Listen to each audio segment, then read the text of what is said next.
नमस्कार विद्यार्थी मित्रांनो, आज आपण आपल्या अभ्यासक्रमातील सारांश लेखन हा विभाग अभ्यासणार आहोत.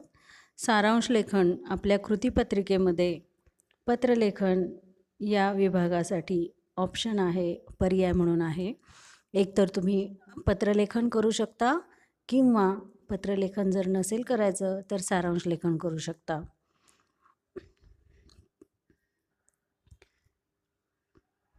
सारांश लेखन आपल्याला 6 मार्कांसाठी आहे. त्यानंतर आपण सारांश लेखन म्हणजे काय हे पाहणार आहोत. सारांश लेखन करण्यासाठी कोणकोणत्या गोष्टी आवश्यक आहेत हे पाहणार आहोत. पहिल्यांदा सारांश लेखन करत असताना लक्षात घ्यायचे मुद्दे आपण पाहूयात.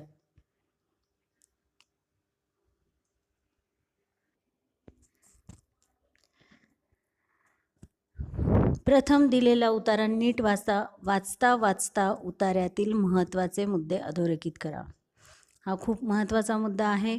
पहिल्यांदा तुम्ही दिलेला उतारा वाचा आणि नंतर उतारा वाचता उतार्यामध्ये जे काही महत्त्वाचे मुद्दे आहेत ते पेन्सिलने तुम्ही अधोरेखित करू शकता. कृतीपत्रिका असते तुमच्याकडे. कृतीपत्रिकेमध्ये जेव्हा प्रश्नपत्रिका तुमच्याकडे असते तेव्हा परीक्षेमध्ये लिहित असताना कोणतंही पेपरवरती कोणतंही मार्क करणं योग्य नाही किंवा तुम्हाला तिथे सांगितलेलं असतं की कोणताही मार्क करायचं नाही क्वेश्चन पेपरवरती.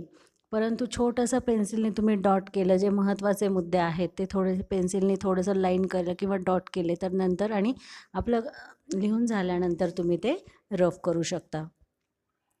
सर्वात पहिल्यांदा म्हणजे आपल्याला जो सारांशचा उतारा येतो तो असतो कृती आपली क्रमांक प्रश्न पहिला असतो. प्रश्न पहिला ई असतो. त्यामध्ये तुम्हाला अनसीन पॅसेज म्हणजे बाहेरचा अपठित उतारा दिलेला असतो. त्यावर तुम्हाला प्रश्न विचारलेले असतात. तुम्ही त्यावेळेस प्रश्नांची उत्तरं लिहिलेली असतात. त्याचवेळी तुमचा उतारा व्यवस्थितपणे वाचून होतो. उतारा वाचून झाल्यानंतर तुम्ही प्रश्नांची उत्तरंही त्या ठिकाणी लिहिता. त्यामुळे तुम्हाला महत्त्वाचे मुद्दे, महत्त्वाचे पॉईंट उतार्यामधले माहीत होतात. हा तुमचा एक प्लस पॉईंट आहे. म्हणजे तुम्ही जेव्हा प्रश्न पहिला सोडवता त्यावेळी तुमचा उतारा वाचून होतो, प्रश्नांची उत्तरं लिहून होतात. त्यामुळे पुन्हा पुन्हा तो उतारा वाचला जातो आणि तुम्हाला महत्त्वाचे मुद्दे लक्षात येतात. तेव्हाच ते मुद्दे थोडंसं अधोरेखित करून ठेवा. आणि जेव्हा तुम्ही सारांश लेखन हा 5वा विभाग जेव्हा लिहिणार आहात त्यावेळी ते महत्त्वाचे मुद्दे लक्षात ठेवा आणि ते महत्त्वाचे मुद्दे लिहून टाका. उतार्यामध्ये जेव्हा आपण सारांश लेखन करतो, कितीही मोठा उतारा दिलेला असू देत, तो व्यवस्थित वाचायचा आणि त्यामध्ये महत्त्वाचा आशय काय आहे ते आधी समजून घ्यायचं आणि त्यानुसार सारांश लिहायचा. उतार्यातील विचार मांडताना वापरलेली उदाहरणे, अलंकार, विशेषणे, वर्णने सारांशामध्ये लिहिण्याची आवश्यकता नसते. जेव्हा तुम्हाला उतारा दिला जातो त्या उतार्यामध्ये उदाहरणं तुम्हाला समजण्यासाठी वेगवेगळी उदाहरणं वापरलेली असतात. वेगवेगळे अलंकार देऊन अलंकारिक भाषा वापरलेली असते. अलंकारिक भाषेमध्ये उदाहरणं दिलेली असतात. वेगवेगळी विशेषणं वापरलेली असतात एखाद्या नामांना. वर्णन अगदी तुम्हाला उतारा समजण्यासाठी वर्णन केलेलं असतं. सविस्तर पद्धतीने ते वर्णन करून सांगितलेलं असतं. तर हे सविस्तर पद्धतीने केलेले वर्णन किंवा उदाहरणं, अलंकारिक भाषा हे सर्व काही सारांश लेखन करताना लिहिण्याची अपेक्षा नाही किंवा गरज नाही. हा मुद्दाही लक्षात ठेवा. उतार्यातील निवडक वाक्ये जशीच्या तशी सारांश लेखनात लिहिणे आवश्यक नाही. बरेच विद्यार्थी काय करतात की पहिल्या उतार्यातून पहिल्या 2 लाईन नंतर मधल्या 2 लाईन नंतर लास्टच्या 2 लाईन झाला उतारा, असं करायचं नाही. आहे तशी वाक्य अजिबात लिहायची नाहीत. पूर्ण उतारा आधी व्यवस्थित समजून घ्यायचा. समजून घेतल्यानंतर त्या उतार्यामध्ये लेखकाला किंवा जे कोणी लिहिलेलं आहे त्या लेखकाला काय म्हणायचं आहे ते व्यवस्थित आधी समजून घ्यायचं आणि त्यानुसार तुमच्या स्वतःच्या भाषेमध्ये आपण सारांश लेखन करायचं आहे. तुम्ही सारांश लेखन करायचं आहे. चौथा मुद्दा आहे, उतार्यामध्ये जर अवतरण चिन्ह देऊन एखादा मजकूर दिलेला असेल तर तो मजकूर सारांश लेखनात दिला आहे तसा घेऊ नये. आवश्यक असल्यास तो मजकूर तृतीय पुरुषी निवेदनात अगदी थोडक्यात मांडावा. उतार्यामध्ये तुम्हाला जर अवतरण चिन्ह देऊन, दुहेरी अवतरण चिन्ह असेल किंवा एकेरी अवतरण चिन्ह असेल, कुठलंही चिन्ह देऊन जर तुम्हाला उतारा दिलेला असेल तर तो उतारा आहे तसा लिहिण्याची गरज नाही, कारण ते बोललेलं असतं. दुहेरी अवतरण चिन्ह केव्हा देतात? उतार्यामध्ये दुहेरी अवतरण चिन्ह केव्हा देतात? जेव्हा आपण एखादा संवाद बोलतो, एखाद्याच्या बोलणाऱ्याच्या तोंडचं वाक्य जेव्हा तिथे दाखवलं जातं तेव्हा दुहेरी अवतरण चिन्ह दिलं जातं. किंवा एकेरी अवतरण चिन्ह केव्हा देतात? जेव्हा एखादा महत्त्वाचा मुद्दा, एखादा महत्त्वाचा विषय तिथे लिहायचा असेल, एखाद्या ग्रंथाचं नाव, पुस्तकाचं नाव असं काहीतरी लेखकाला सांगायचं असेल, त्यावेळी एकेरी अवतरण चिन्ह दिलं जातं. तर अशा चिन्हांमधली वाक्य पुन्हा तशीच आहे तशी लिहिण्याची गरज नाही. त्या वाक्यांमधून तुम्हाला काय समजलं ते थोडक्यात तुम्हाला तिथे लिहायचं आहे. जसं एखादं उदाहरण आपण घेऊया. शिक्षक वर्गात आले आणि मुलांना म्हणाले नंतर आपण स्वल्पविराम देतो आणि जे काही शिक्षक मुलांशी बोलतील ते बोलणारे त्यांचा जो संवाद असतो तो दुहेरी अवतरण चिन्हामध्ये देतात. जे काही बोलले असतील तो संवाद तुम्ही उद्या अभ्यास करून या, किंवा मी जो टॉपिक दिलेला आहे, मी जो विषय शिकवलेला आहे, समजा सारांश लेखन याचा अभ्यास करून या, मी तुम्हाला उद्या प्रश्न विचारेन. हे सर्व जे काही दुहेरी अवतरण चिन्हामध्ये दिलेलं असतं, तर हे आपल्याला संपूर्ण सर्व काही लिहिण्याची गरज नाही. हे आपण थोडक्यात सांगायचं. शिक्षक असे म्हणाले होते, बस एवढंच. त्यामध्ये जास्त एक्सप्लेन करण्याची, स्पष्टीकरण करण्याची गरज नाही. उतार्यातील 5वा मुद्दा आहे, उतार्यातील एकत्र केलेले मुद्दे आपल्या भाषेत व्यवस्थित जोडून लिहावेत. जे मुद्दे तुम्ही सुरुवातीला अंडरलाईन अधोरेखित केलेले आहेत, महत्त्वाचे मुद्दे म्हणून अधोरेखित केलेले आहेत, की ते तुम्हाला उतार्यामध्ये लिहायचेत. एक एक शब्द, एक एक पॉईंट, काही जो काही असेल तो. तर ते मुद्दे स्वतः एकत्र करायचे आणि मग आपल्या भाषेमध्ये त्याचं वाक्य तयार करून आपण ते लिहायचं आहे. सारांश लिहिताना त्यात परिच्छेद करू नये. पॅसेज करायची आपल्याला गरज पडत नाही. सरसकट तुम्ही एक सलग सारांश लिहू शकता. सारांश लेखन तुम्ही कमीत कमी ओळींमध्ये जास्तीत जास्त तुमचा आशय व्यक्त झाला पाहिजे असा सारांश लेखन लिहायचं आहे. परिच्छेद करायचा नाही. कमीत कमी शब्दामध्ये जास्तीत जास्त आशय आपल्याला तिथे समजला पाहिजे. आता आपण एक उदाहरण पाहूया. एक पॅसेज आहे, मी वाचून दाखवते आणि नंतर त्याचा सारांश पण आपण दिलेला आहे, तो कसा केलेला आहे ते बघूया. ही शाळा तुमची, माझी, आपल्या सर्वांचीच आहे.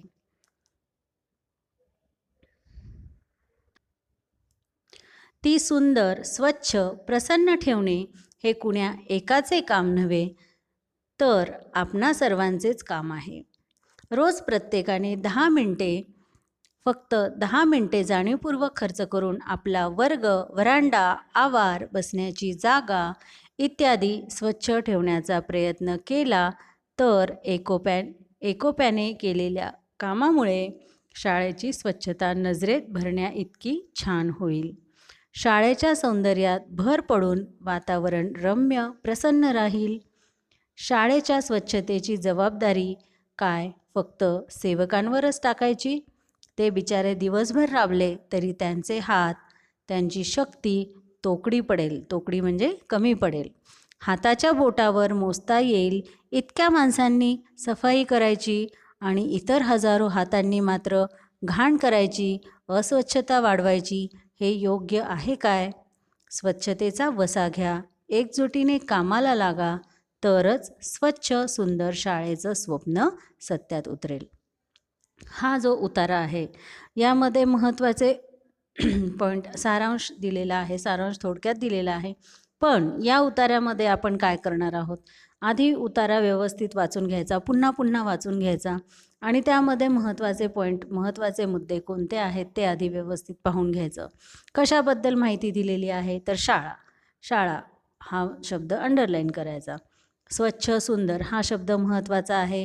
त्यानंतर उदाहरणं दिलेली आहेत. शाळा स्वच्छ सुंदर करण्यासाठीची जी उदाहरणं आहेत, आपल्याला आधी काय सांगितलेलं आहे की जी उदाहरणं दिलेली आहेत, वर्ग, व्हरांडा, आवार, बसण्याची जागा ही उदाहरणं आहेत. हे काही आपल्याला लिहिण्याची गरज नाही.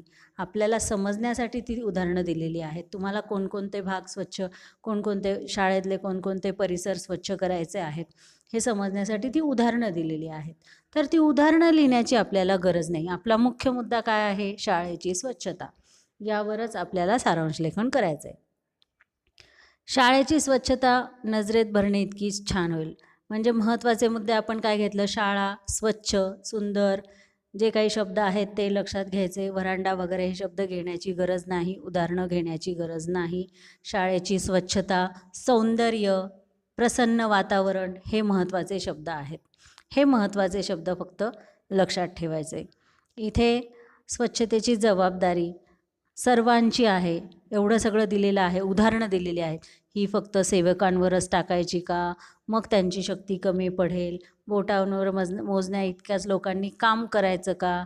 बाकीच्यांनी घाण करायची का? हे सगळं आपल्याला स्पष्टीकरण दिलेलं आहे. अस्वच्छता वाढवायची का?